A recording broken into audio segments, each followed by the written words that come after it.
Hello everyone, আসসালামু আলাইকুম। Welcome back to my channel Lucky's easy recipe.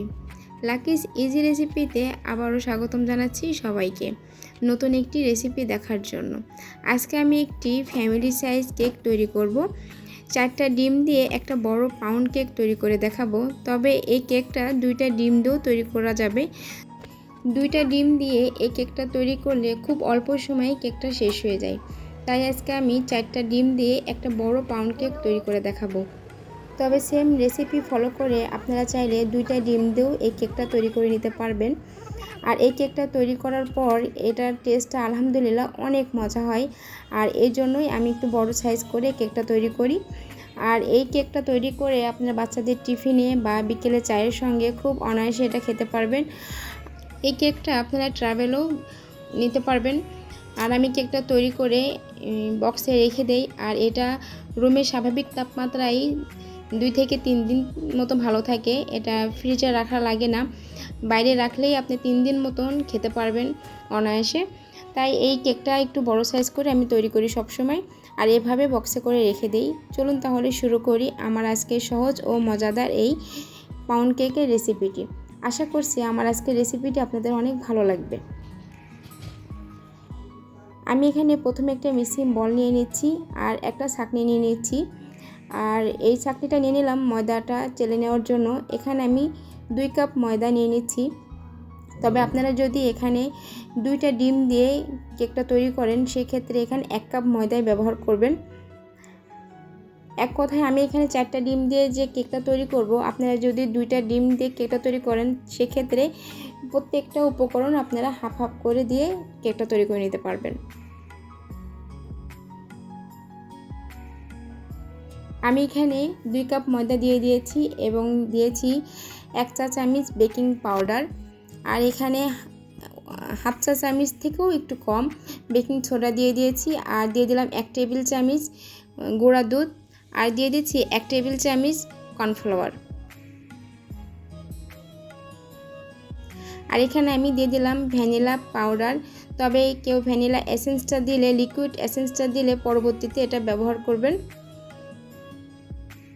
আমি এখানে 2 চা চামচ ভ্যানিলা পাউডারটা দিয়ে দিলাম। আর এখন এই সব উপকরণগুলো খুব ভালোভাবে চেলে নিব। আর চেলে নেওয়ার পরে এখানে যে অবশিষ্ট অংশ থাকবে এটা আমি ফেলে দিব। আর এই চেলে নেওয়ার কাজটা আমি আরও কয়েকবার করে নিব, এতে করে কেকটা খুব ভালো হবে এবং খুব ভালো সফট হবে এবং পারফেক্ট হবে।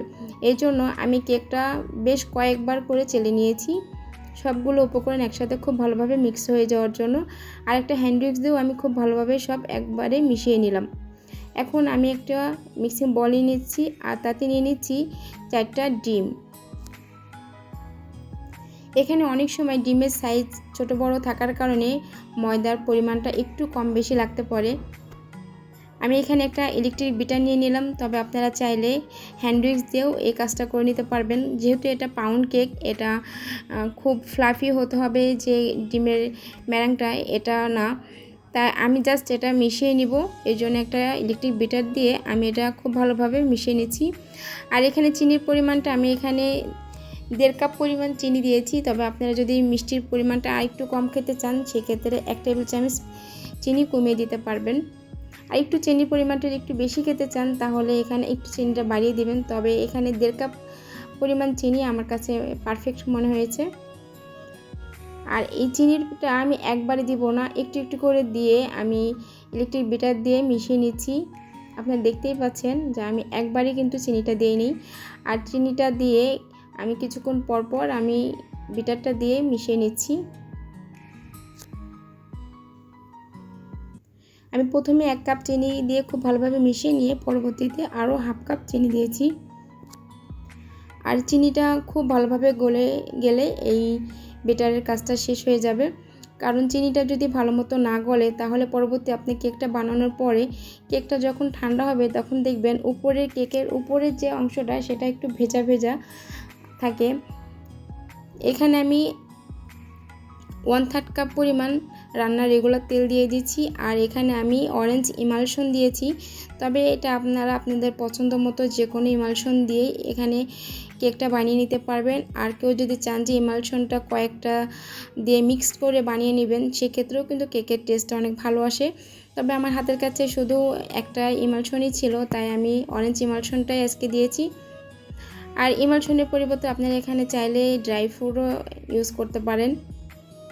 এই তো আমার ডিমের যে ম্যারাংটা সেটা খুব ভালোভাবে মিশিয়ে নিলাম, চার সাইডে যে ইয়েটা ছিল। আর এটা খুব ভালোভাবে চিনিটাও গলে গিয়েছে। আমি এখন একটা হ্যান্ড উইক্স নিয়ে নিলাম। আর যে ময়দার শুকনো উপকরণগুলো আমি চেলে রেখেছিলাম সেটা একটু একটু করে দিয়ে আমি এই ডিমের ম্যারাঙের সাথে খুব ভালোভাবে মিশিয়ে নিচ্ছি। তবে এই কাজটা আমি খুব তাড়াহুড়া করছি না, আপনারা স্ক্রিনে দেখে বুঝতে পারবেন। তো আমি খুব আলতোভাবে এই ময়দার মিশ্রণটির সাথে খুব ভালোভাবে মিশিয়ে নিচ্ছি শুকনো উপকরণগুলো। আর এই শুকনো উপকরণগুলো কিন্তু আমি একবারে দিব না, কয়েকবারে দিয়ে একটু একটু করে মিশিয়ে নিব। আর এই মিশানোর কাজটা আপনারা অবশ্যই একটু আলতোভাবেই করবেন। যেহেতু এটা পাউন্ড কেক, তারপরেও একটু আলতোভাবে করে নিলে আমার মনে হয় যে কেকটা একটু ভালো ফ্লাফি হয়, সফট হয়। তবে স্পঞ্জ কেকের ক্ষেত্রে এটা আরও বেশি সাবধানতা অবলম্বন করতে হয়। আর পাউন্ড কেকের ক্ষেত্রে খুব বেশি যে এটা মানে খুব আলতোভাবেই করতে হবে এমন না, তারপর আমার মনে হয় যে আলতোভাবে করলে কেকের থিকনেসটা খুব ভালো আসে। আমি তো একটু একটু করে দিয়ে এটা মিশিয়ে নিচ্ছি। আর এই মেশাতে মেশাতে যখন আপনার কাছে মনে হবে যে এটা একটু টাইট বা একটু শক্ত লাগছে, তখন এখানে আপনি লিকুইড তরল দুধটা ইউজ করবেন। এখানে আমি যখন মিশিয়ে নিচ্ছিলাম তখন আমার কাছে মনে হচ্ছে যে এটা একটু ঘনত্বটা একটু বেশি, এজন্য এখানে আমি 1/4 কাপ পরিমাণ তরল দুধ দিয়ে দিয়েছি। আর এই দুধটা আগে থেকে জাল করে ঠান্ডা করে নেওয়া ছিল। এই তো আমার সব কিছু একত্রে মিশিয়ে নেওয়া হয়ে গেছে। আমি এখানে 9 ইঞ্চি সাইজের একটা কেক মোল্ড নিয়ে নিয়েছি রাউন্ড শেপের। এখানে একটু তেল দিয়ে দিচ্ছি। আমি প্রথমে তেলটা দিয়ে আমি একটা ব্রাশ দিয়ে খুব ভালোভাবে মিশিয়ে নিচ্ছি, সব জায়গায় খুব ভালোভাবে লাগিয়ে দিচ্ছি। আর এখন এখানে একটা বেকিং পেপার দিয়ে দিচ্ছি। আর আমি এখানে বেকিং পেপারের পরিবর্তে বাসায় যে লেখালেখির কাগজ থাকে সেটাই এই রাউন্ড শেপের সাইজে কেটে নিয়েছি। আর যে অয়েল ব্রাশটা দিয়ে আমি এটা উপরটাও একটু ব্রাশ করে নিচ্ছি।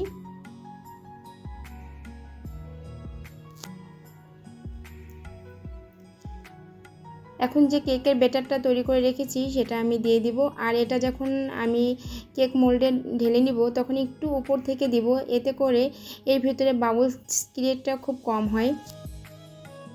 আর কেক মোল্ডের মধ্যে সবগুলো ব্যাটার আমি দিয়ে দিয়েছি। দেওয়ার পরে আমি একটা স্টিক দিয়ে এভাবে করে দিচ্ছি, এতে করে ভিতরে কোনো বাবলস থাকলে সেটা মিশে যাবে। স্টিকটা দিয়ে খুব ভালোভাবে মিশিয়ে নেওয়ার পরে আমি একটু হালকা হাতে একটু ট্যাপ করে নিচ্ছি এটাকে। এর ভিতরে যে কোনো বাবলস ক্রিয়েট থাকলে এটা খুব ভালোভাবে ভেঙে যায়। আমি চুলায় একটা প্যান বসিয়ে দিয়েছি, একটা সিলভারের প্যান। এটাকে 10 মিনিটের মতো প্রিহিট করে নিয়েছি। 10 মিনিট পরে আমি এই কেক মোল্ডের এটার মধ্যে দিয়ে দিব। আর এই সিলভারের হাঁড়িতে এই কেক মোল্ডটা বেক করে নেওয়ার কারণে এর উপরে খুব সুন্দর একটা কালার আসবে। তবে নন স্টিকের প্যানের মধ্যেও আপনি এটা করে নিতে পারবেন, তাহলে উপরে যে সুন্দর কালারটা এটা আসবে না। আর এই সিলভারের হাঁড়ির কারণে এর উপরে যে ঢাকনাটাও সিলভারের, এর জন্য এই সুন্দর একটা কালার এসেছে। আর আমি এই কেকটা 45 মিনিট বেক করে নিয়েছি। প্রথমে আমি চুলার ফ্লেমটা 5 মিনিট হাইয়ে রেখেছি, আর পরবর্তীতে আমি একদম লোতে করে 40 মিনিট বেক করে নিয়েছি। আর প্রথমে 5 মিনিট আমি হাই করে বেক করে নিয়েছি। টোটাল 45 মিনিট আমি কেকটাকে বেক করে নিয়েছি। তবে আপনাদের টাইমটা একটু কম বেশি লাগতে পারে, যেহেতু এটা একটু বড় কেক।